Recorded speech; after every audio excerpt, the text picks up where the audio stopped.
All right, you're asking for it, so here it is. Listen to this. I want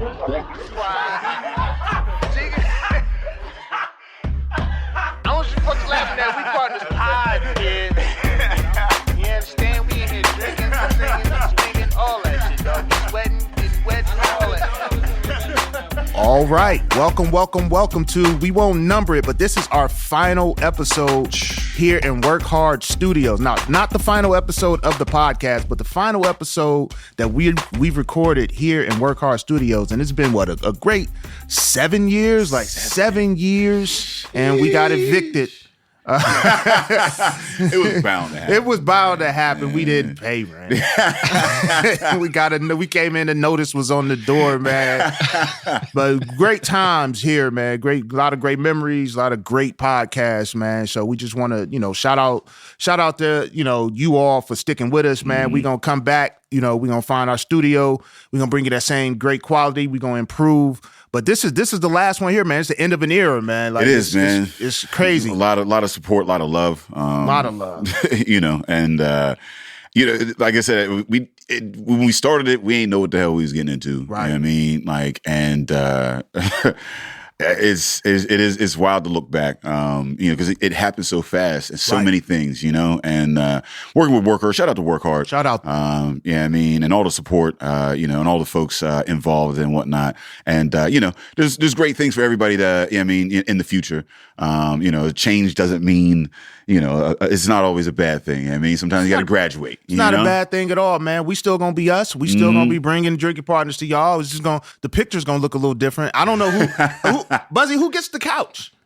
We're leaving that fucker here. You leaving the fucking couch here? Yeah. See, that might be in my room. Yeah, that's a trophy piece. Like, we can't just leave the couch. That's a comfortable ass couch. That's a lot of memories on that. A lot of beer been spilled. Somebody's had sex on that couch at some point. Like, a lot of shit has happened on that couch. Disinfect that motherfucker. There's a lot of Rona on there, but it's cool. But listen, thank you all for sticking with us. And as you know, I'm half of your hosting tandem, Ed Bailey. I'm joined as always with my co-host Dave Bracey. Say what up to the people. What's good with you people? We are the Drinking Partners, and if you're looking for us, you can find us in a lot of folks, a lot of places, man. But no longer at work. You can also find us on epicastnetwork.com/partnerspod. You can find us on iTunes, Stitcher, Libsyn, Google Play, and Spotify under Drinking Partners. You can find us on IG, Twitter, and Facebook at PartnersPod.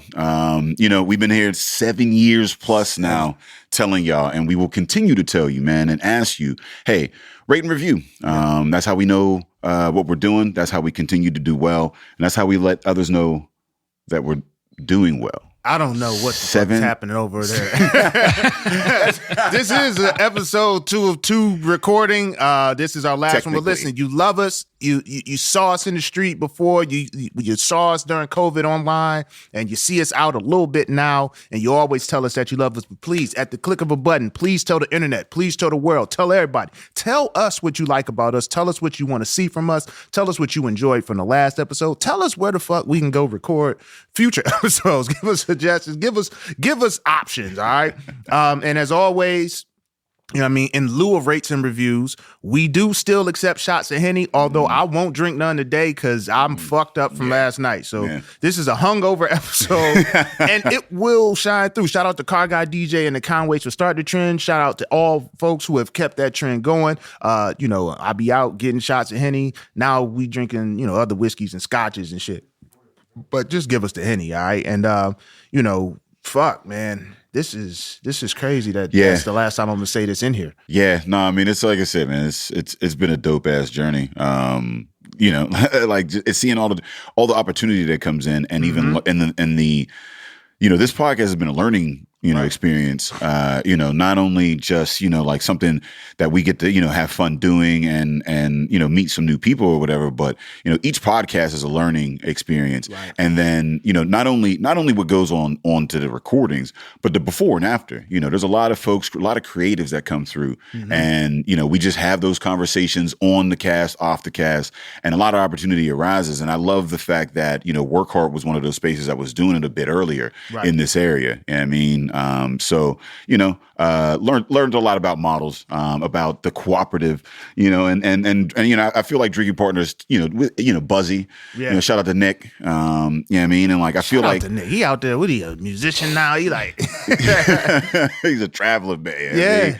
But I mean, like, I feel like, the cast took on that same, that mentality of building a platform of cooperation, for others and carrying it on. And we continue to do that, and we'll continue to do that. So, shout out to the folks and shout out to our guests today. Yeah, supporting local. And I think that's a great transition into our guests, because by osmosis, right? Like we're doing something dope. We meet dope people. The festival grew and the podcast grew, and then last night we're fucking doing something and we meet our guest today, and it's like, hey, you in the neighborhood? When you want to come over and talk shit with us? And that's kind of how it go. Like we leave in one studio and we're interviewing a new studio, right? So I guess that transitions us into our guest. We got Mike Hitt from MCM Studios in the building. Say what up to the people. What's up, everyone? Mike Hitt, MCM Studios. I always say I'm the most known unknown person. It's like when I looked at you, I said, hey, you said, what's your name? I said, Hitt. He said, Hitt. I said, Mike Hitt. He said, Mike Hitt.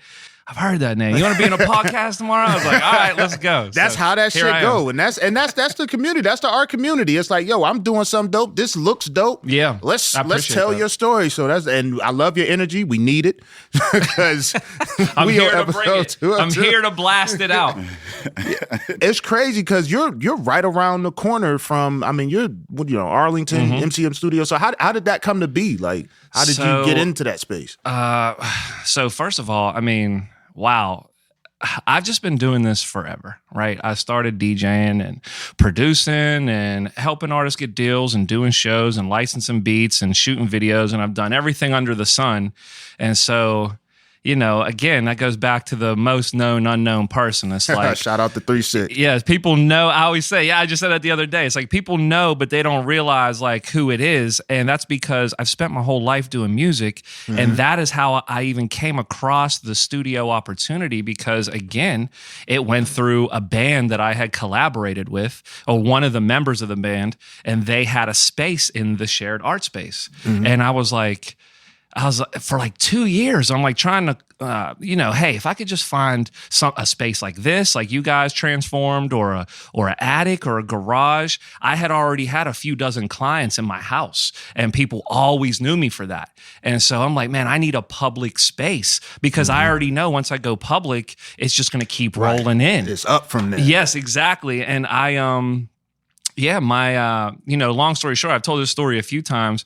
I got in a car accident, like real bad car accident. I shattered my hip. I had to learn how to walk again. It took me like 6 months. But before that, I didn't give up on it, but I was like pitter-pattering with my dream, basically. Okay. And so it was like I was working a job, and I was like still recording people and making music, and I was in that in-between phase. And then I'm just like, I get into the car accident, and I'm down. I got my leg up for, 3 months, and my buddy comes over and he says, I have this space. He's like, and I think it'll be perfect for you. And he said, as soon as you're walking again, let me know. I'll take you over. He said, I'm about to lose my partner in the space. I could use someone to come in. And so it was my birthday. It was June. I got out the hospital right after the Cardinals, Steelers beat the Cardinals in the Super Bowl. And then I went and checked it out, and it was a filthy, fucked up space.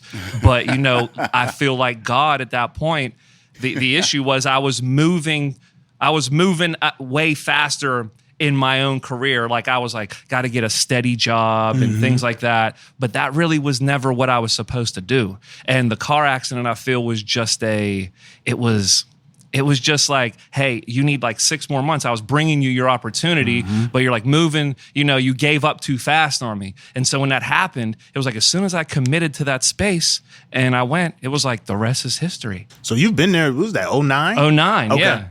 Wow. Okay.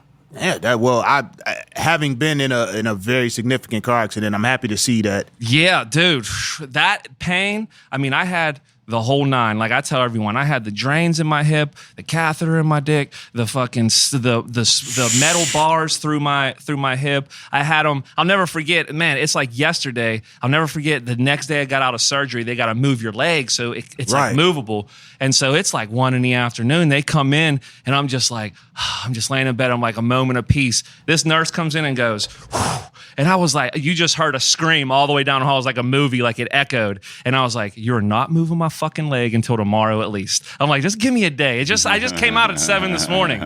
She's like, all right. That's crazy because I was in like a bad car accident, but I didn't hurt my Thankfully, it's a blessing. I didn't hurt my legs. Yeah. I fucked up my lungs, my neck, and all that shit, but not my legs. So I got out of there in like 5. I always say I was in the hospital for 5 weeks, but like you don't fuck up your legs, bro. No. You could get out of there quick because all the rehab is for your legs. Yes. Like so you had to sit down for a while because your leg was fucked up. Walk your ass up out of here. Yeah. You know what I mean?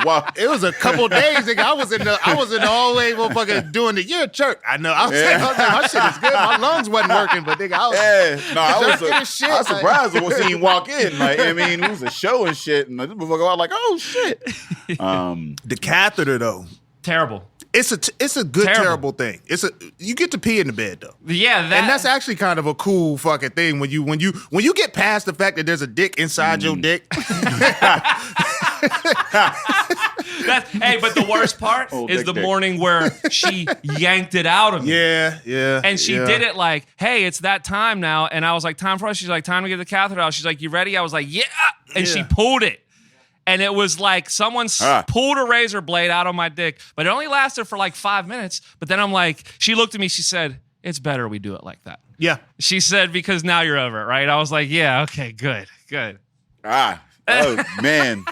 He don't know nothing about the catheter. That's the pain. No. Bro, I mean the pain. I've had the test. Right, that's about as much as I've had anything close to that, man. Yeah, like that cotton swab. The old clinic test. Yeah. That was pre-internet. Yeah, like that was about but that was tough. And they feed you. That's another thing. Like they feed you. Like I see how people get hooked because I'm in there and they're like, hey, you want some oxys? You want some morphine? Because I was in like dire pain. Yeah. But like, here's another thing. I have like a high threshold for pain. Okay. And I also have a low tolerance for like addiction really. And so I'm like, I don't like things that I know, like, hey, if you fuck around with that, it could lead to this. I'm very good at being like, no. And I told the nurse, I was like, I don't want no more oxys, no more morphine drip. I was like, just bring me Motrin. That's all I want. Yeah. Well, they charging you for all that too. They bring you something and they go out They're the hallway excited, and type on their little computer. They charging you for every pill. It's a fucking crazy system. So it's 2009. You come out the hospital. What's the scene? What's the music scene like here in Pittsburgh at the time? So the music scene was, the music scene.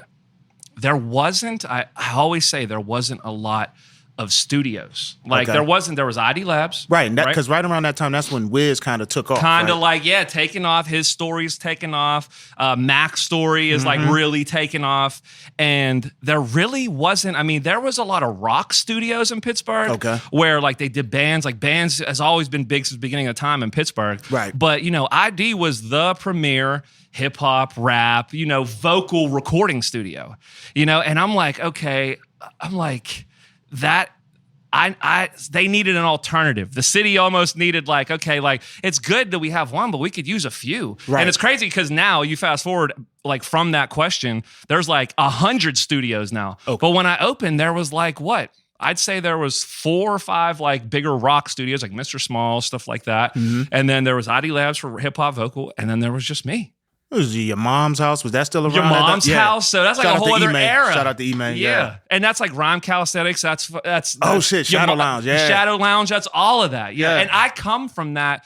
I did the weapons of mass production, beat battles. And I come from the beginning of time, it feels like, in Pittsburgh hip hop.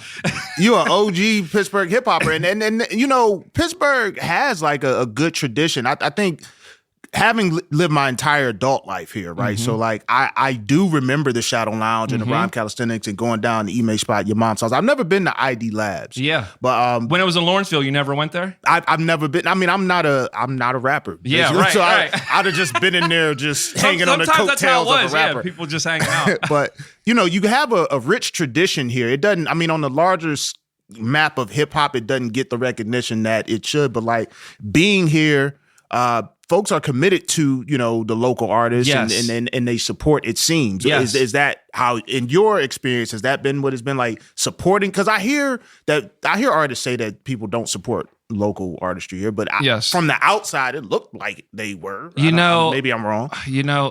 Honestly, I don't know how religious you are, but it's like there's like a quote in the Bible, and it says, I forget who had to leave his home.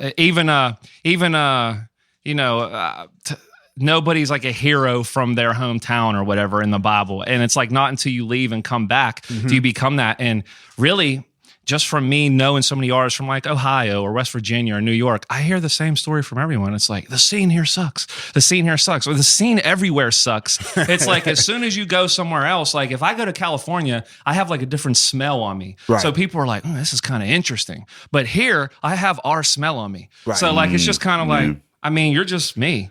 So it's like, I think there's that. Yeah, and there's, I think, getting out, right? Like Yes. if you're able to, whether you're something else somewhere else, or you're taking the knowledge that you learn elsewhere and then bringing it back. yes. You see what I'm saying? Yes. That, and I think that's where you kind of, because you can, there's folks that, that you leave and they stay gone. Yeah. And then there's folks that leave and come back and they do it here. Yeah. But they do it here like with the knowledge that they've learned elsewhere. You see what I'm saying? Because you need that. It makes you better here. No, Leaving here makes you better right. here. A lot. Well, humanity in general needs to explore each other, right? Yeah. You need your culture, and then you need to know how your culture fits into the grand scheme of things, Yes, right? yeah. So, I definitely could see how, and that's why I like all the religious texts in their very fableish ways. Yes. Aesop's tales and shit. You Yes. know what I mean? Like the fucking But it's real. It's so tortoise and the hare. relatable to the situation that goes on. Yeah, no, they definitely. You're never a king in your village or something like Right, that. I'm gonna yeah. go home and look that up. Yeah, I guess it validates you of sorts, right? If you go out and make it, because I think people are always talking about when you gonna travel, when you gonna go perform here. Yeah. And Pittsburgh not being known to be a hotbed of hip hop of sorts, right? So they're like, well, if you still here, you ain't good enough to make it elsewhere. That's kind of how I think people are viewing it. And then internally, if you haven't made it out, if you haven't had those opportunities, then sometimes you do start to blame others. Like, y'all don't support. I ain't big because y'all don't support. No, you can't rap. I don't. Like, do you ever have to tell somebody that? Like, because you're doing the vocals in there. You ever like, how do you? If somebody go in the booth and lay some trash down, I've you said sit there this and a engineer million that? times, and I'll say it. Buzzy's probably heard me say this. I've said this 10 million times. There's an audience for everything. Well, and the thing is, right, it's getting Everything. harder to say that when we all got the same internet now, right? Like it was easy when all the connections was in these physical places, but it's like, bro, we all got the app at the same time, right? We all heard it, dog. Right? Just think though, just think about this. I think about this all the time. Wasn't the issue. 8 billion people on Earth, right? 3 billion people are still without internet. And just think, all you need is 1,000 people paying you $100 a year to make 6 figures a year. Well, see, and that's the thing, right? That's the beauty of like where we're at now is that like you don't have to be like nationally, internationally known in order to make a decent living off of what you're doing. You need to find your niche. You need to find your voice. Yes. And you need to find your demographic and grow within that. What do you offer, right? Like if you start from the basis of what do I offer to the community as opposed to like, I'm good at this. I'm good. I want to like get big off of like doing this. It's like, well, that's what you want to do. Yeah. Right. But what can you do? Yeah, but what do you offer the community? Like, what are you good at, right? Yeah. You know what I mean? And like that, I think that is where, some artists and like, the people that are successful in some regard find that, right? They're not just trying to be mass. No. They're just trying to be like Niche. Yeah. Because that's where most people the niche is reside. that's where the money is. Anytime you can fill a niche, Look at Tech Nine. You don't hear his name every day, but they make $8 million a year. I just had a Tech Nine conversation yesterday with my man because he asked me about currency, and we were having a conversation. He makes tons of money. And because he was like, my man said currency is top 5. Is he top 5? I'm like, well, currency is top 5 productivity, and he kind of grandfathered that lifestyle music. And yes, I would liken him to a Tech Nine, where if you know him and you love him, then you listen to him. Then you listen to him. Yes, Yeah. exactly. Yeah. He always got something out for you. You know he's smoking weed Yes. and he's driving a car. Yes. And you know the vibe when you listen Yes. to the Currency. And it's like And that I with think Tech there's a whole Nine. demographic of, there's actually a whole, I think that's a whole subgenre, like Snow the Products, Jelly Rolls, like guys that they're making a fantastic living, but we got these tiers. So like there's like the Drake tier, right? Where And it's you like ain't getting there. popularity. No. There's a whole bunch of factors to Drake. He's light skinned. He's got a beard now. He's open with his emotions. He can sing. Like, Or there's beyond a the Drake lot of thing, I'll shit. say we got the starting player on the team, and then you got the 12th player on the Right. team. Did it die? But he get a jacket. Oh. He get it. The 12th man get a varsity jacket Yeah, if he he make does. money. Right. Yeah, and he gets a Right. ring if they win a championship. Yeah. Exactly. And And there's a motherfucker that never got to the NBA, but like got a college education and is now selling cars like a motherfucker, Yes. right? You know what I mean? You got to find. You know what? You said it the best. It's like it's just like I told you about me doing a studio, recording people, being in production. Like I tried to walk away from that. Right. I tried to walk away from that. I got a job. I got my CDL. Because at the time, it's like my dad's girl, like he worked in a mill 30 years, retired, got his pension, all that. So like that got into, and that gets into lots of Pittsburgh people's heads where it's like, like you have to, just follow the 30-year retirement path. Right. And I let that get into my head. And then when the opportunity came, I'm like, no, that's really what I'm supposed to be doing. Like that's in alignment with who I am. And it just made the most sense. And that's why I tell everyone, it's like a lot of people open studios, make beats, rap. They do it for like, it's almost like a scratch off lottery ticket. Like I might be able to blow. But for me, it's like, 90% of the work I do, you don't even see. It's just me doing the work, getting the work done, because I just said the other day, passion is what you're doing when nobody gives a fuck. Your purpose and your passion is what you're doing when nobody cares, because that's really what you're supposed to be doing. Right. You're not doing it for the lights, for the show, for the podcast, for anything. Yeah, no, I think you gotta appreciate being able to come to that realization, because I think a lot of and I grew up in Cleveland, and so it's still that blue collar mentality. It's the work to get your pension, get your Social Security and whatnot. That's And old a lot of mentality. people don't. You never really, and it's a conversation I've been having with my wife more recently. Is like, yo, what do you like? What do you enjoy? What are the things that bring you joy? Beyond Like, work. I'm saying, like, work never brings you joy. No. Now, getting paid to do something that you enjoy, yes. where you can classify it as work, but like you just in the studio hanging out with, doing music. It's not. I mean, there's hard work that goes. I think work brings some joy. I mean, I would hope that, like you have some fun Some purpose. recording with folks and like, No, But it's it's not. all What I'm good saying for is, me. it's not work. No, it's like not work because I enjoy it, is what he's saying. Yeah, like I'm saying, it's not work. He would go to the studio and do that I'm not going to speak for you. I would imagine. I'm you'll say, there. I'll like do if it they and not weren't get- paying you, I don't think you'd be there. But at the same time, being there and being paid is like you enjoy it. Yes.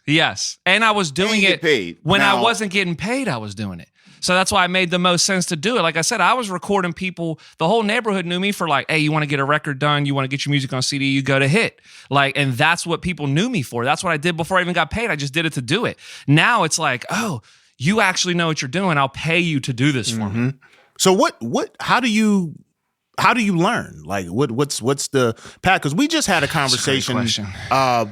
With some friends of the cast, and they have a nonprofit and teaches individuals how production. to. Well, they teach folks how to code. Oh, okay. And I asked them, I said, well, how do you even like? You gotta go to college. Like, how do you learn that? So how do you learn music production? For me personally, people go to Full Sail, they go to Recording Connection, they go to NYU, they try to get these degrees to do it. I didn't go to school or anything. That's, again, what I've always done. And each thing that I did transitioned into the next thing. So it's like, when I was young, I was making money DJing, school proms, school dances, neighborhood parties. I was getting paid to DJ. I'm talking like at 14, 15, making $300, $400, $500, like the same money the drug dealers were making. You know what I mean? They're looking at me like, okay, like you got to hustle. And then that turned into, oh, I hear all these songs. I see what people react to. Man, I'd like to make a song. Now, keep in mind, I got in, it's like, we're talking the year 2000. Like if you said you rapped in the year 2000, people were like, you rap? You make beats. Now it's like your mom has a verse, your cousin makes beats. That wasn't like that 20 years ago because there was no access. So if you had the opportunity to have all this stuff, you were like someone completely different. Right. You know, and so for me personally, it was, again, aligned with what I was supposed to be doing. It wasn't a forced matter. It was like, okay, like I learned how to DJ. I get that. Beat match, vocals, instrumentals, acapellas, what they hate, what they like, bass, highs, all that. Okay, I want to make my own beats. You know what I'm saying? So yeah, I'm but like, so all that shit that you just said, though, right? Yes. Like all because you lost me. It sounded like Greek, like bass, highs, this, that. You know what I mean, like whatever. Yeah, that. So where did you learn? Like, did you was who taught you that? Like, did you? You know what I mean? Was it books? Was it the internet? Was it like? There was no like, internet when I started. How do you learn the elements of a song? How do you learn the elements of a song? You didn't just pick up like a mixer and was like, that's the hi-hat, that's the, I mean? Yes. Like, I mean, so like, and I know, like, so with the DJing and whatever, and like getting into it, like, how did you even get into DJing? Like, how did you learn how, because if I'm 40, right? I'm about to be 40 out this motherfucker. Okay, you look great. I can't tell, I can't. Are you about to be 42? Nah. I'm about to say, you both look like young. I can't get on. I don't even. You know He's still talking about ones and twos. Niggas don't ones and twos no right? more. I can't even plug the wire properly into that got the ones shit, and twos right? posture, like, Yeah, I don't know if I they ain't do even that. got the, you know what I mean, the wire situation going on. So like, where did you learn like the terminology and all that? Like, where's your sources? Like, you know what I mean, like, is it like, you know, talking to folks? Did you like, is it an apprenticeship type thing, or they're like, you know what I mean? Because I know with comedy, you kind of just like, you go to the open mic and like just be like, I think I'm funny. Yeah. And like, you know, and you could watch people and shit like that. And you try to find your voice, whatever. And then you have those conversations on the side. Yeah. And then you kind of learn, and you could read some books, right? Or you could get on the internet, and then you can go to take classes at, you know, or whatever. Yes. Where in the hell were you going to get the knowledge? Look, pay close attention to me right now, okay? And this story is the same across all books for me, okay? This was the moment that, just like you said to me, you want to be on a podcast? Yes. Did I hesitate? No. I said, yeah, I'll be there. What time? 5 o'clock. I'll be there, right? I'm here, right? Yeah. That is the story of my entire life. Let me tell you something real quick. So I was 14. This is everything that kicked it off. You asked that. We live in different times now. So to comprehend when I started, this is great that you're that age, because you can comprehend that point in time, 97, 98, 99, that like. Yeah, it was there. But you can comprehend. But you can comprehend how scarce the knowledge was. I was still a virgin in '98. I don't even know. So my experience don't count. But you can comprehend how scarce the knowledge was, right? Let me tell you something. Again, I don't know your religious beliefs. This is a God situation. This is everything that kicked it off. And there's a whole village of people who will confirm this. I just moved to the high school that I was at. I grew up in the city as a young kid. Right. And then we moved outside of the city. You know how like it's like AA, AAA. It's not city. It's neighborhoods. Right. I just got to the school. This was like 2 weeks in. I was in 9th grade. And I was in a chorus class. And I hear up front the chorus teacher talking to the student council, man, we don't have a DJ for next Friday. We were supposed to have a DJ. I'm 14. I want you to keep all this in perspective. We don't have a DJ for next Friday. I just, at even younger, got this like peak interest for like music, right? And I don't know what said it. I said, hey, I DJ, just like you said. You want to be on a podcast? Yes. I went, hey, I DJ at 14. This is what kicked it all off. And she goes, really? And I was like, yeah. I was like, I could do it. She said, you can be here next Friday and do the 9th grade dance, which was just the people I just moved into the school with. It wasn't like the whole school, it was just 9th grade. So you could do this 9th grade dance next Friday. And I was like, yeah, but I need the money before, by this weekend. And she was like, how much? I was like, $300. She said, you go to the office, pick up your check. I went home that weekend. Whoa. I went home that weekend. I went on Pro Sound, which at that point was like the place to order music equipment. I ordered 2 belt-driven turntables, a mixer. It came with a free turntable. It came with a free sampler. And I've always been like technically savvy, so that's another thing. I already had house speakers. Remember, we come from house speakers, so I had amps, house speakers. I just got to plug it into that. I went to the dance. I took 1 week. I learned how to do that. I bought 7 records at FYI.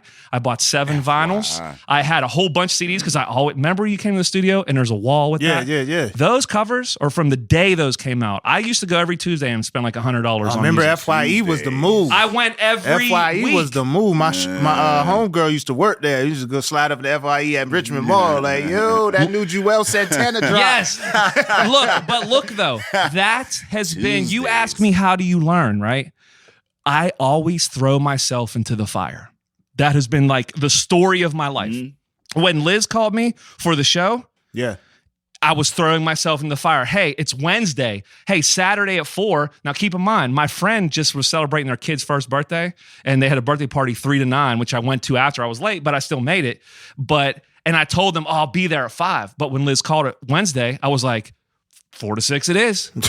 Do you know what I mean? Like, I'll be there. And I told my friend, hey, I'm going to come regardless. Even if it's 8 o'clock at night, I'm going to come, wish happy birthday, all that. I've always just thrown myself into the fire. And compliment what you said is like, I already have an interest for how this plugs in, how this turns up, how that I had already I come from that 80s, 90s baby where Nintendo's coming up, where stereo systems are coming up. Like, I was just so enamored by that like it was the driving force to be like, oh, okay, so this plugs into this. All right, gotcha. So this plugs into that. Oh, okay, gotcha. Yeah, no, what do you call it? The autodidacts, like, you know what I mean, that just kind of have a thirst for knowledge and just kind of like, that's it. They seek it.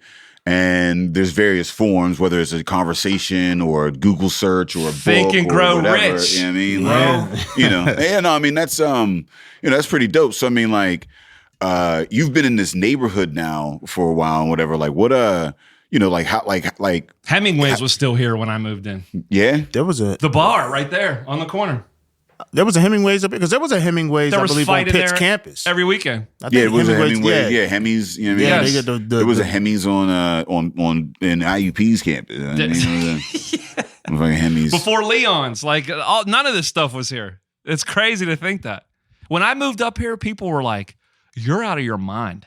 You're moving in Allentown, Mount Oliver. That's like one of the you might as well just put a studio that, in the middle of the Hill District. And I'm like, yeah, but I mean, it just makes sense. Like, I don't see it as, we're from Pittsburgh. I mean, good neighborhoods and bad neighborhoods, they border each other everywhere. It's just neighborhoods for people like us. So I'm like, yeah, I'm going to open a studio right there. And I'm glad I did because everyone's like, you're crazy. What if something happens? I'm like, hey, if something happens, again, throw myself in a fire, that's what's supposed to happen, So you're Jim Carrey from Yes Man. Yes, I say, the more you hang out with me, you're going to realize, you're going to be like, this dude just goes with the flow. If you offer me a food, a drink, to go, hey, we're going to go check out this spot, I'm not going to be like, I'm always like, all right, let me check it out. Let me taste it. Let me meet them. Like, it doesn't matter to me. Yes, I'm a yes man. So how do you successfully run a studio? Like, because a studio, I mean, you go in, you engineer or you produce and whatnot. How do you get the word out? How do you get people to come to your studio? That's a great question. And the most important thing, again, you had a client today who canceled, right? Right. Let me tell you something. I've been there. This is my 11th year being there. I've only ever missed, I do 25 sessions a month for 11 years. So you could do the math on that. I've recorded like 20,000 recordings at probably minimum. 3 sessions I've ever missed. Ever. Whether my car broke down, fighting with my girl, health problems, things in my life, family problems. Like, when I walk in the door, that all ends. When I walk back out the door, I deal with that. And I'm able to compartmentalize the issues that are going on in my life. And one thing, you say, how do you manage that? How do you get people to you? Bro, go to Hitt. He's going to get the job done. Word of mouth. And that happens like, dude, now it's to the point, literally, I mean, I don't run ads. I don't do anything. People call me. Hey, my cousin told me to come to you. My sister told me to come. My little brother said. My dad said to come. Dude, now I'm recording people's sons. They were 18. Now they're coming to me. Hey, he's 10 years old. I told him to take him to the studio. We'll record. And or they were, now it's like they got out of jail. They went to jail for 3 years. They come home and they're like, you're still here. And I'm like, yeah. Yes. It's so, dude, I live by that. Yeah, I don't get out of the studio. Yeah, right. I mean, like you got the Brett Favre colors on, right? Which is kind of crazy. Yeah, I mean, like, you just gotta. Iron Man this But shit. dude, Buzzy knows. You know, if you could ask around about me, love me or hate me, one thing about me is I'm consistent. Nobody could say I'm not consistent, that I didn't keep doing it no matter what. Consistency is key. Yeah, I mean, you definitely deserve sick time and paid time off and things of that nature or whatever. But yes, I mean, like, I might cancel some shit from time to time if it happens, need to. But if you don't have it, like I said, and that is a huge part of success. And I mean, like, that I think, that's where you start to see like the opportunities and then the issue with a lot of the systems. And where, like, it's not always just hard work. It's like, oh, well, can you do that? Can you? Like, yeah. Or whatever. It's more or less like, like if I can get to it, I will. But like sometimes life is just, and some others' lives are, that life either it prevents consistency at times or whatever. No, but, you either run life or life runs you.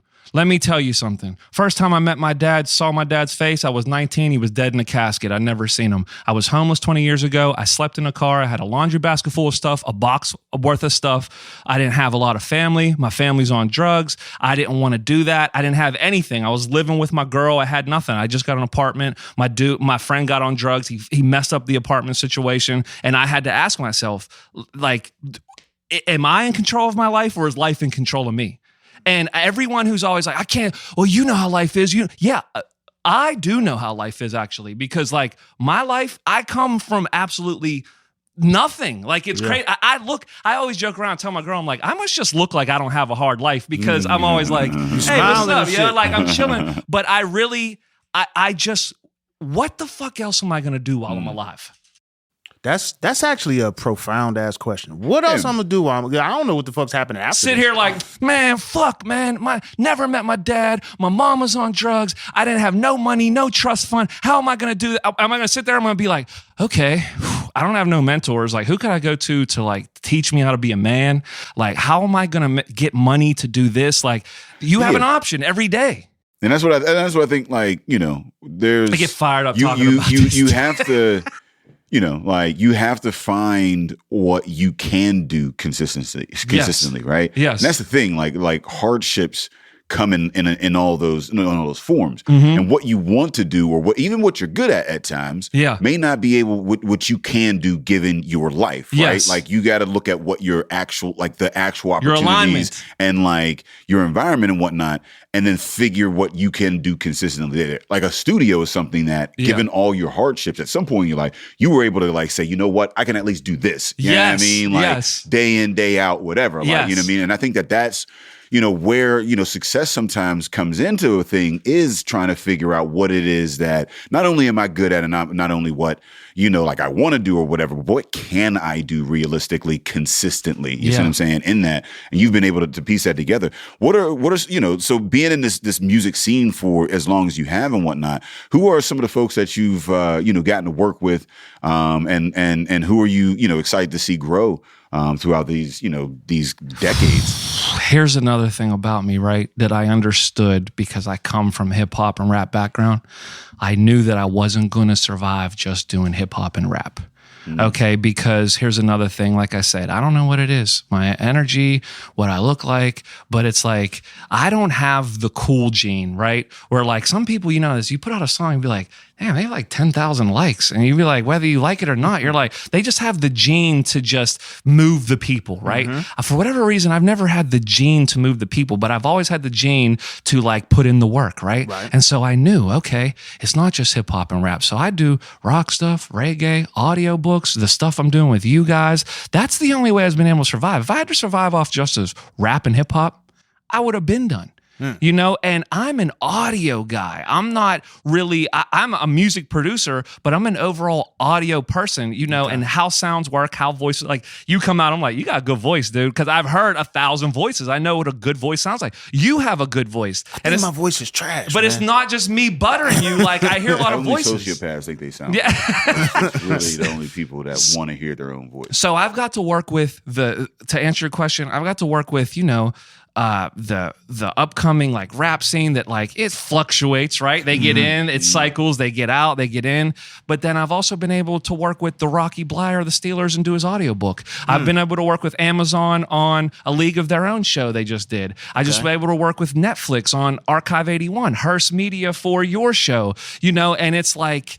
And then I get to work with Matthew Tembo, who's like an African artist, and I get to work with Animal Planet and record animal sounds. But then I'm having like some trap dude from the West Side. Are they bringing in just like birds and shit? Yeah, Like, so they'll bring in the dog. In the booth? Yeah, bring in the dog and be like, speak into the mic. Like, he barks, and then that's a recording that I have, and then they'll have it. Wow. But I think that speaks to how much is that doggy on the recording?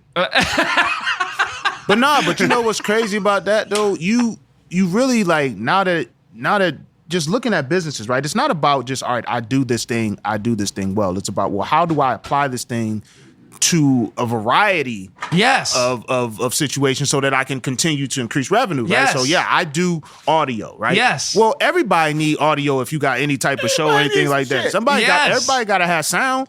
Yes. And so it's like if I'm just doing rappers, that's cool, but I'm putting a ceiling on myself. Like the shows And you watch, rappers are the everybody one needs who some sound. say, "Can you give me like half off?" And all the other genres are the ones who go, "Here's a tip. Thanks for the session." Yeah, It's a you get in the big right industry. difference. You get in the right industry. You start recording with the right Yes. company. They start throwing. Well, I mean, big bags at you. Yes. I think ultimately, like when you're working with artists in any genre at the beginning of it, it's going to be a different conversation than when you're working with like a media outlet. So I mean, like in that regard, but I learned how I think fluid that rappers it's were. That's what Rappers don't have budgets. That's No. the thing. yeah, I mean, like These other shit. They're living companies on a have dream. budgets. Yeah. So like, Right. your ceiling is whatever our budget is. We're gonna offer you this. It's gonna be more than this dude walked in. But I mean, Yes. I love how that you're able to take that and because those bigger budget funds allow to keep something open that will allow the hip hop folks to come in and record in those same spaces and Yes. whatnot. And so sound is just so it's one of the five senses, right? Yes. So it's I much love more that than you said that. it's Oh much my more than God. music or any genre of anything. It's a genre of sense, like Yes. you know what I mean. So if you're working in it, I love that. if you have a business, then there's even if you're recording a commercial for a business, Yeah. like of some sort, like that's I've done that's an that audio too. thing, right? Yeah, I mean, exactly. So like, You've got me hype right now. no, I still Thank want you to. for- I still want to know how you tell somebody that whatever they just laid down in the booth is trash. Oh, here's how you tell them. No, here's how you tell them. Here's the problem. You ain't got it, bro. You would not be able. Here's the thing. No, listen to me, and you this will guys make see sense how to you. much- paying me. No, listen. how much editing budget? This is why you will never be. You could never do that job because you're looking at it as whack and not whack, right? There's two scales for you, whack and not whack. Every artist who comes to me, every project, even wackish. There's like This is flavors. Yeah, it is. no. Listen. There's gradient a there. breaking point. There's a Let me ask you a question. Tolerable. Let me ask you a question. There's some tolerable bars out there. Did you have some stuff in your podcast in the first year that when you analyzed your progress, you were like, that's kind of whack. Let's take that out. Yes. Well, we don't really. No, we definitely do take things, but we don't take out. Not take it out, line. but be we like, take out well, how whole- we're doing that, We'll stop doing what certain we're things. doing. That's Yeah. kind of whack. Let's stop doing Yeah. that. Right. They're coming to me to say, all right, you're rapping off beat. So now here's how you rap on beat. That's a fundamental part of rapping. But you- They go to You're- you. If they get to the studio, if by the time you get to the studio, You ain't can't figure out catch that the you beat. are. You can't catch the beat. Why are you here? Why are you here? Just make the album art. You gotta Every graphic designer on person this. in everything was whack in the beginning. Yeah. When we were babies, we were whack at walking. Yeah. No, I mean, I got feel a you because positive outlook on we life. we definitely, like Buzzy has helped us as a producer. Weren't they? No, we Man, just you are whack at we walking, just bro. couldn't walk. So you wasn't standing up walking. No, and you held them like this, and you went, wasn't "Come walking. on, you got it." You helped them Nah, out. but in the grand scheme of things, humans are a little behind on some shit because them deer come out and they only got about a couple of minutes before they need to get away from. So they got 4 legs. Though. Look, at balance. At balance is a little bit easier, dog. They got 4 of them things. Deers crawl for their whole life. You looking at them, they crawl forever. Yeah. You know what I'm saying? Like every person is on a scale. I'm like, Dr. Dre was having doctor in front of your producer name was like genius, right? Because when you go to a doctor, you're getting diagnosed, right? And these are the problems and this is what we need to fix, okay? And this is the type of medicine you need to fix it. And that's why I love the name Dr. Dre, because that's what you are as a producer. A true producer is able to be like, on a scale of 0 to 100, you're 17, you're 63. When you were in a booth, I'm like, man, that's like 98% there. Let's just do one more time. Watch the breath. We'll be 100%. And look, they're coming. It doesn't matter. I was whack at one point. Everybody was whack at whatever it is they were doing. First time you buy a copy of Madden, you never played Madden. You're fucking trash. But 200 games of Madden later, you're like, damn, I'm ranked 1,000 in the world. Like, that's why I kind of fell off of Madden because like I was getting in on it on like I have a full-time job and like I can get to it when I get to it and busting your ass. You ever play against like a like an avid Madden fan? Like they be busting your ass. I'm like, wait, they had new buttons on this? Your players is doing shit that my players don't do that. You can't. I'm 2 Maddens behind. Hold up. I remember they had the QB vision and my man was using the QB vision. I'm like, fam, take them charts off the screen. Stick and it was like this. Take them charts off the screen, dog. I don't know how to defend against them charts. They got 3 weeks ahead. But I just like in my own life, right? I explained that to you. In my life, I have to figure out what I need to fix to get to the point where I'm on Drinking Partners podcast, right? I'm that way for artists. Look, go home. You're putting too many syllables in your rhymes. You're rapping too low. You're picking the wrong beats. You're not speaking loud. There's lots of things. And then they're able to go home and come back. And let me tell you something. After 11 years, I see people go from a 0 to a 10 to a 20 to a 30. Mm-hmm. And then I'm like, that's me. You came to me to do that. That's what's up. That's what's up. I've never telling him he got too many syllables in his rap. That's real. You can rap too many words. This shit is too syllabic, bro. Just break some of that down. You ain't got the mouth for it, B. Just that's real though. Let's do a verse 4 syllables or less. All right, not every word. You never. My advantage at this point, especially, seriously, is that mouth. even though I have that whole slop mouth. I'm out of here. Hey, you telling me I ain't got too many. So when you told that dude or woman, I said that that's a common problem. So then, what do they say in return? They say I rap their verse. They'll bring me their paper, their phone, and I will rap their verse better than them. And then they'll be like, "Okay, I see what I got to do." And I'll take their phone like this, and I'll be like, "Take that word out. That's too many." And then I'll give it back, and I'll be like, "Rap it like that." Like it's way more. But I mean, I could see the like I said, the collaborative effort where you can, because what's in your head.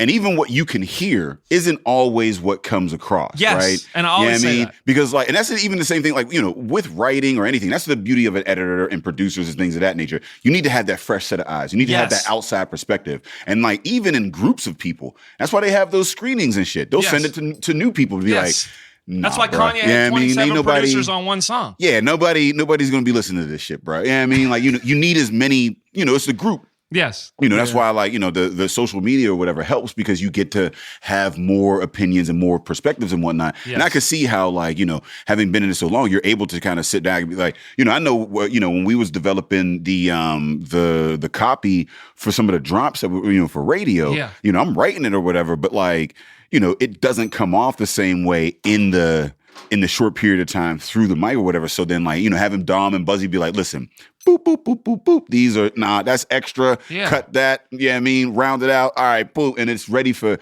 that's, and so you do need that. And I think a lot of people don't understand it. But if you as an artist, you have to be able to hear that, right? Yeah. To hear you know what, maybe you're right. Because then it's an ego thing. Yeah, it's all ego. Yeah, exactly. I take every time someone comes to the studio, I tell everyone the same thing because people want, I'm sorry I messed up in a booth. I'm like, look, don't apologize. And this is a non-judgmental zone. I'm not here to be like, you're whack, you're not whack. No, this is where you're at on the scale of just where you're at.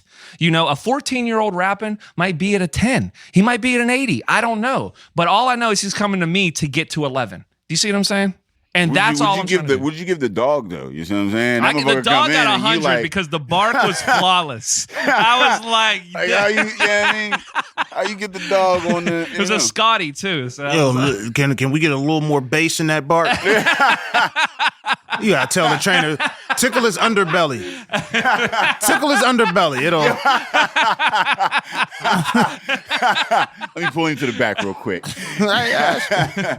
No, what's the coolest gig that you've ever Man, that honestly, even just, it's hard to call because even just recording you guys was cool because it was like a new experience. It's new energy. I'm learning how to interact with new types of people. You know what I mean?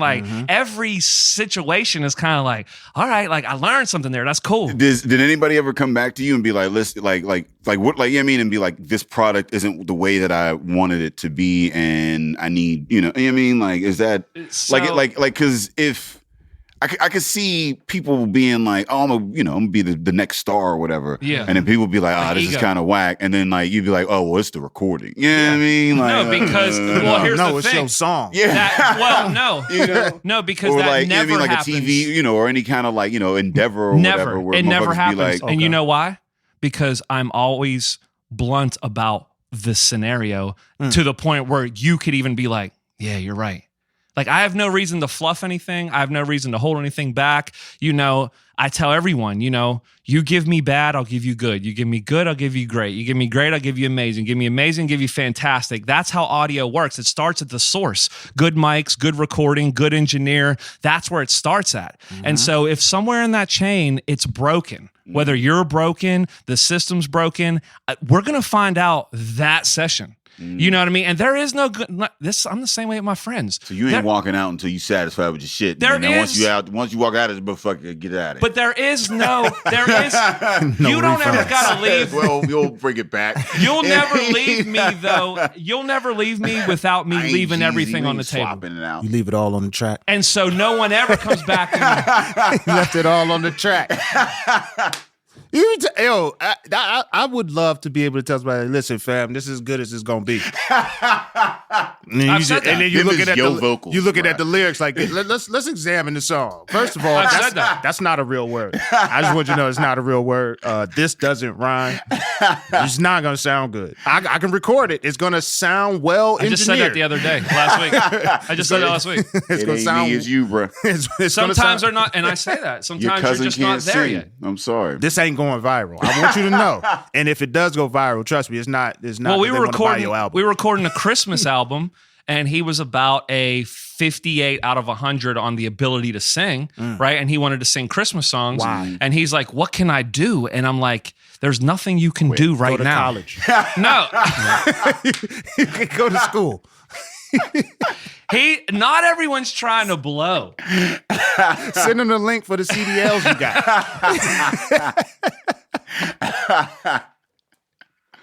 DeVry is still a 3. Real estate.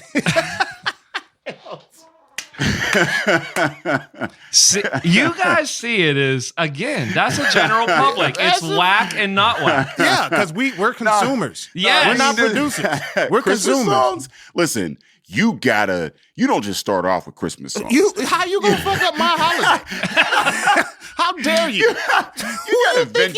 You gotta have a record of success. You know what I'm saying? To try your hand at Christmas songs. You don't just come out of the gates. Who the fuck does this dude think he is? He just gonna come out sing Silent Night in the studio, fam? No, that song has a track record of success. You are fucking that up. Listen, I'm gonna need a resume before I. Did he bring people to it to take photos of him in like a Santa suit? He got a whole rollout for his Christmas. Guys. A rollout for his local Christmas album. Christmas just ain't Christmas in Blonhouse. This is a very discouraging group. You know that? Why would you do a local Christmas album? What's going on? And I don't want him to not record with you. I want you to still get paid, but ask this man, what are you? Is this for your family? It's gotta be Yeah, like that's it. some It's 'cause he ethical enjoyed shit. it. Like a He's just doing it tattoo for- He artist. wasn't trying to blow or anything. He was just someone who he took a college chorus class and he said, I want to do a couple Christmas songs because it's the holidays. I'm feeling it. And how can I be better? That's I think he an asshole. Like, why would you? Your family don't want to hear that at the Christmas gathering. Like, this, you gonna throw that on? Yo, I got something for y'all. I got something for y'all. You got several tracks of mid. No, sorry. You nervously in the mic, like, jingle bell. If you don't put Mariah on, I want to hear some Feliz Navidad. Like, this ain't the time. Oh man, I'm sorry, fella. Nah. We're comedians. We just make fun of people. So I mean, from a business standpoint, though, right? I mean, before we get out, you know what I mean, just on some like, some general, like dealing. y'all two are ridiculous. and dealing with a lot of like contractors, right? With freelance work and things of that nature or whatever. What are some of the business arrangements that like, or what some of the business practices that keep you safe? Because I know with like freelance and with like creatives and whatnot, motherfuckers will float like the deadline for payments for like, a year I'm or prepaid two. by appointment only. There is no like, you don't walk in the studio unless the check's cleared. Yeah. Oh damn. Because it's a product though. Yeah. Like, he can't get the product. My back. name. So they pay before they precedes get myself, in. though. And then when they come in, so nobody's ever like they're being like, nah, man, they don't back out. It's just like they just pay for the studio time. If you back out, you lost your payment. Mm. I just told you I missed 3 sessions in 11 years. Think about that. I don't have to prove anything to you. You pay up front. The date is booked. I arranged my whole life to be there on that date. If you don't show up, you lose your money. Okay. I mean, I don't think. I mean, that's but you that gotta easy. understand this dude can't be bashful because he's got to tell you your song is trash. Yeah, true. That. Telling you lost your money is not the hardest thing he has to tell you. That's that the day. easiest thing I That's do the all day. easiest shit, bro. You get a booking, you get a text confirmation, an email confirmation, and you get 7 reminders leading up to the date. That's if a lot you of don't show reminders. up, that's on you. That's a lot. No, of I'm reminders. saying I wanna like turn the them motherfuckers don't notifications get off. into the studio and then be like, I don't know. Well, I guess it just doesn't like change their mind or some shit. They get into it and they like, this shit sound whack. I don't know. Have you ever had somebody mid song be like, you know what? I'm hanging up the jersey. Yeah. This ain't for me. Yeah. You be like, all right, what you tell? I agree. They booked 2 hours. They booked 2. Well, got it. I'm always looking at, just so you know, audio is a problem. I'm the doctor for it. What is your sickness? How can we diagnose it? Your sickness is trash. So how do you get better? How do you get better as a sound engineer, right? I mean, like, I would imagine the tools, right? I mean, like upgrading or whatever. But The tools mean nothing, just so you know. Well, I mean, I would imagine Nothing. that. I just had an artist in my studio the other day, and they were like, how do you make this sound so good? Which one of these plugins are stock plugins? And I was like, every plugin on here. And he looked at me and went, what? Yeah, I mean, but like, so ease, right? Like, so you don't have to. I don't know. Like, I don't know how they recorded music on wax back in the day, right? But I would imagine it's a little easier today now than it was then, right? Yeah. You see what I'm saying? So when I say the tools, I mean, like, yeah, that helps you with time and things of that nature. Yeah. When you talking about skill, right? You said the equipment Yeah. doesn't matter in that. Yeah. That's what I'm kind of getting to is like, how do you advance, like, I mean, like what, your skill set, in what ways do you advance your skill set? Like as a sound engineer, like what do you aspire to progress in, right? Like as an artist, maybe you look at an apple and you want to depict that apple as, in a certain light, maybe a certain style or whatever. You know what I mean? Like Right, yeah. as a sound engineer, like what exactly is Well, what I'm a makes producer, a better? What remember makes this. a sound a producer? Yes. What makes a better and a worse? And then how do you progress? Like, and who do you look up to like progress in that? So really, it's just through time. Recording with you, I got better after your session, and I've gotten better after every session. What is better? That's what I'm saying. Like that's what my question is. Better What is a better? expanding your it's expanding your experiences. So like you're a new experience, right? It doesn't matter if it's just vocals. You're a new vocal, a new person, a new energy, a new everything, right? I have thousands of those interactions, right? So the difference between me and like JoJo's cousin who records at his house is like, I've worked with everyone from 3 years old to 93 years old, so I'm able to be like, that thing I did for that rock guy at 50, that'll work for this rap album at 16, and so really it's just like the experiences across the board, and it teaches me how to deal with different personalities. Some are super ego, some are super shy. Some are like, there's just everything across the board, from how the personality is to the quality. Sometimes they bring me beats. I deal with all different sounds and beats. So I'm like, this is bad quality. You brought me good quality. It's just how I get better is every session I'm better, as long as that's a new client. And then if it's the same client, I get incrementally better because like I'm helping them get better, and I'm just kind of like practicing my moves. You know what I mean? Practicing my shot. Right. But then like I get a new player that comes in, I'm like, oh, you play defense a little different. Okay, like I need to like go this way rather than the last guy, I went like this. You know what I mean? And so like building all those skills, playing those games, and then being like, all right, there's nobody I could play against that I don't know how to play them. No style, no height, no size, nothing. That I don't know how to play you. I know how to play you. I don't care if you're the most hood guy or you're a doctor from Fox Chapel. I know how to play you. That's so. How do you produce someone else's vision though? Because like they want the song to be something. You know what I hear more than anything? I answer. You know what they say to me? You know what the most common thing that is said to me over all this time? Dude, how did you make that sound like exactly what was in my head? And I look at them, I'm like, because the experiences, I know what you want isn't really that unique. It's just unique from you. Like, you gonna shit on me, man? I just gave you a compliment. You just gonna shit on me. You ain't that different, dog. You just want to be a great rapper. You want to be a great singer. You want to have a good voice. You want to whatever. It's all the same. At the end of the day, shit ain't that crazy. Let me tell you something. You deal with enough rappers, you know who needs to get. There's a to Z for rappers, an A to Z for podcasts, an A to Z for audiobooks, an A to Z for everything. And I've been able to learn the A to Z to all of those scenarios. There's a very rare scenarios where I'm like, man, I'm stuck at T. What was the weirdest what took you the longest learning curve? Like, I mean, like what kind of audio recording and like what kind of situation where you were like having a bit of difficulty? Like, yeah, this is because I mean, the dog didn't seem to be that. He seemed to be 100 right off top. Well, I love how we go. He one take short. Yeah, one take. In and out. Or one take. Come here, one take.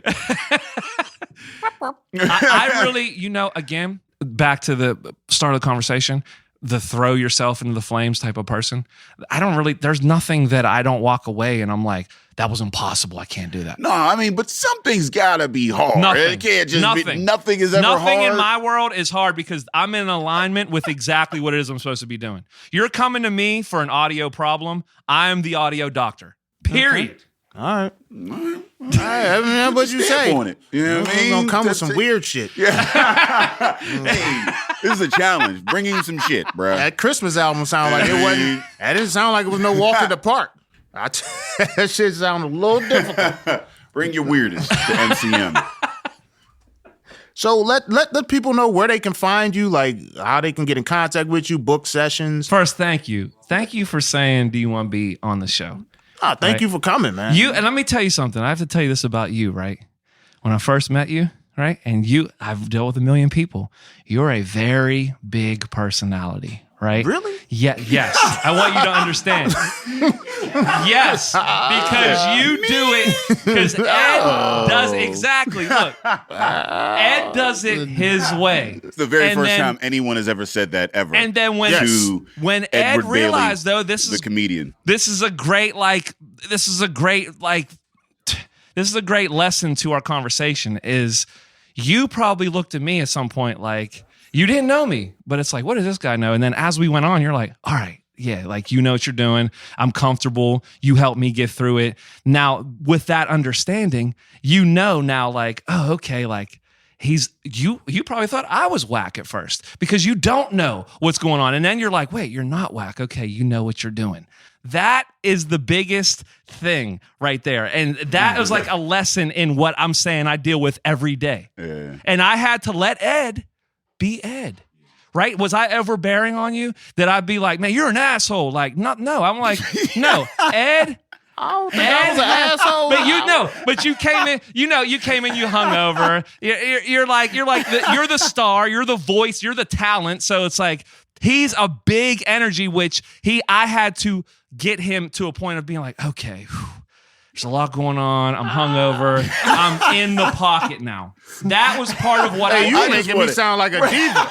You make me sound like a diva, At bro. first you were. That was that was their energy. I come in there, I'm a jokey motherfucker. Like, no, you was like this. You was like, all right, man, how we gonna do this, man? Man, how we gonna do this? I was mad at them. Yes, exactly. You had the mad energy. Them motherfuckers gave me a script of words. I know. That's the point. The same words over, and I'm like, well, how we doing this? And did I leave you feeling like, all right, there's less stress in this situation? Yeah. Boom, boom, boom, boom, boom. Well, I didn't think you were an asshole when I first saw you guys. I didn't think you were whack. I just want to know. I didn't call him whack at all. I was mad. Oh, I'm gonna tell you why I was mad. One, they didn't tell me where the parking lot was. Mad. No, they didn't tell me where the parking lot was, so I parked around the corner. Yes. Okay, I didn't know where the studio was. The person who was supposed to be there just got there when I got there, so I'm like, what the fuck going on? And then I got the script, and I'm like, I just was asking questions like, okay, so I'm supposed to say this again? Yes. Did you record that once? Like, it's cool. I wasn't angry, but it's cool. I like to hear that though. I like to hear critiques of myself. I don't know how. I don't know. You know what's weird? Because you give a very good energy when you're there, and you do put folks at ease when they're in the booth. Because it was my first time in an actual booth or whatever, and I was trying to be jokey or whatever. But it's like you never really get critiques of who you are as a personality, right? Because we perform on stage. Yeah. So I'm always told that I'm funny on stage. But I don't know what people think of me in interaction. And I don't necessarily invest in like being a people person. I just be there. Yeah. And however I'm feeling, that's how I'm feeling. Like so it's good to hear like how I came off in that room. And I felt, it's cool. I feel like a little star now. I walked in, I had handlers there. Yeah. I walked in and everything was all going, I was like, Well, you both came in. Because once Ed's there, it's all it's all good. Well, you drop him into a situation, and then the whole situation gets real cool. Like, folks like around the energy and whatever starts to kind of like vibe and like whatever. So I was able to just come in and kind of more or less sleep. You had a tough. I'm like, cool. That's why partnerships are fucking important out there. You're both very strong personalities. And again, this isn't whack, not whack. So don't take it as like, oh, it's a bad thing. No, like you're just, for someone, I'm a big personality, so I can bear that. But to someone who's like, like they would look at you like, I don't want to offend him, like that. You're just big. We're just big people. We fill the room. It can come off as overbearing or offensive at times. Yes. Or whatever. And sometimes we need to be aware of that. Because that's good to hear. That's who as entertainers, as folk, personality in that or whatever. Sometimes you'd be like, oh shit, I didn't. Which you don't probably mean to. Dealt with a lot of shit. I know. To be this way. I mean, that very much at times. Yeah. I don't hold it against you. I'm just saying. I was giving an example of like how part of my job is to like make you kind of be like, okay. No, I see that though. Like you did kind of because when people don't understand, like we don't understand. I think that particular project was an eye-opening experience for us because recording like scripted audio is difficult. It is. It's different. And it's not your words. Yeah. So like I think part of the frustration is I'm reading this drop and it's like I wouldn't say this. Right. Like I don't use perhaps. Like right. Like that's not my word. Use perhaps. But I mean, but then that's the thing is, right, is that I think that's where we share those, being those big personalities, whatever, what you did really well was put us at ease because while we do have big personalities or whatever, that's a new environment for us. You see what I'm saying? So we don't have that same confidence in that particular area. Right. And you were able to match that and put us at ease in that. I can't say that it was like, yes, that's good. Hey, take that out, da-da-da. And I really like somebody that is more direct and can say, here, this is what I need. This is what I mean, or whatever. I love efficiency. Yes. And I love cutting through. And I'm like, let me know what the fuck we trying to do. Right, yeah. Let's get to the point. I mean, some people don't like getting to the point. Some people don't like the blunt or whatever. But I like, I love that professionalism. I love the energy coming in, and it made it seem as if and the space, it was going to get done. And the space, it was very, very dope. So, you know what I mean? And now you get a taste of what the wack people are coming to me for. To be like, okay, I see now. Like, you're helping me be a little bit better than I was. Not the best. Not whack yet, or maybe we're getting there, but you're just helping me get a little bit better. New name, Waste Management Studios. We get rid of your trash. We take the trash out. Waste Management Studios. But Dave, can you comfort the folks as Mike Hitt did for us? Comfort the folks. Let them know where they can find us. Let them know that they will still be able to find us. Hey man, if you're looking for us, you can find us on epicastnetwork.com/partnerspod. You can find us on iTunes, Stitcher, Libsyn, Google Play, and Spotify under Drinking Partners. And you can find us on IG, Twitter, and Facebook at PartnersPod. Can I plug myself real quick? Yeah. So Mike Hitt, MCM Studios. If you want to book a session or you need audio work done, 412mcmstudios.com. If you want to find out more about me, it's MikeHitt2Ts.com, MikeHitt.com. And I just thank you for seeing my light at the studio, Ed, and just saying, well, you want to come. It means a lot. I love that I'm your last. Pause. That is very fitting for my personality to be your last guest in this space. So thank you.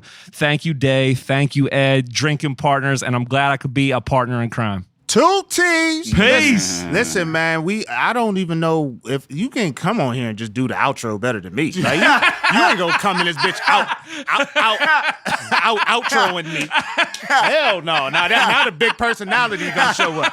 Now, because he be around all these rappers and people's doing drops, you go outro me and shit. Like, nah, bruh.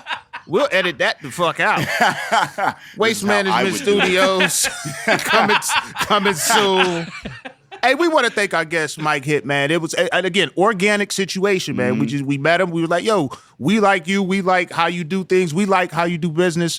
And we enjoy, signal boosting for folks who are good at what they do. Like there's a lot of talent here in the city, and there's a lot of talent that people don't know about. Now you have, a Rolodex of clients and things of that nature, but to like you say, most known, unknown, is like people don't necessarily recognize you for what you do, and we want to show appreciation for what you do. I'm sure we've listened to some shit you've engineered, and we appreciate that, and that's what we want to continue to do. So, hey, listen, let us know who you want us to talk to. All right, when we ask for those likes and comments, let us know if you have any stories out there that need to be told.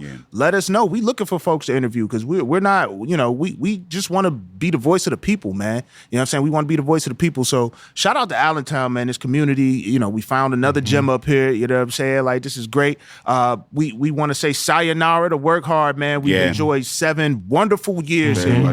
Wonderful years here, man. Like it's crazy, like looking at this green wall. I remember that shit wasn't green. It wasn't green. There used to be a wall here. Green, yeah. Like there used to be a wall in front of this wall. Oh man, this is like fucking crazy. I remember we started. We was in that back room. Yeah, the little cubby hole over here. We got the 100th episode. Got the hundo here. The drum set. Buzzy, did they auction the drum set? Buzzy back there in his own. This shit was crazy, man. So as a what number podcast is this? By we the way? have no idea. We stopped counting. Are we in the hundreds? Right. We are in like probably the 300s. You should go back and listen to them and count for us. Yeah. We will be surprised ourselves when COVID happened, because what happened was I had the task of naming each episode by jersey number, and I was like, once COVID happened, I'm like, they don't have no fans in the stands. I don't gotta do this shit no more. But man, it's been hundreds of wonderful episodes. We appreciate every listener, and we back at y'all. All right. So as always, Drinking Partners is the crew. Epicast is the family, and we out. Peace.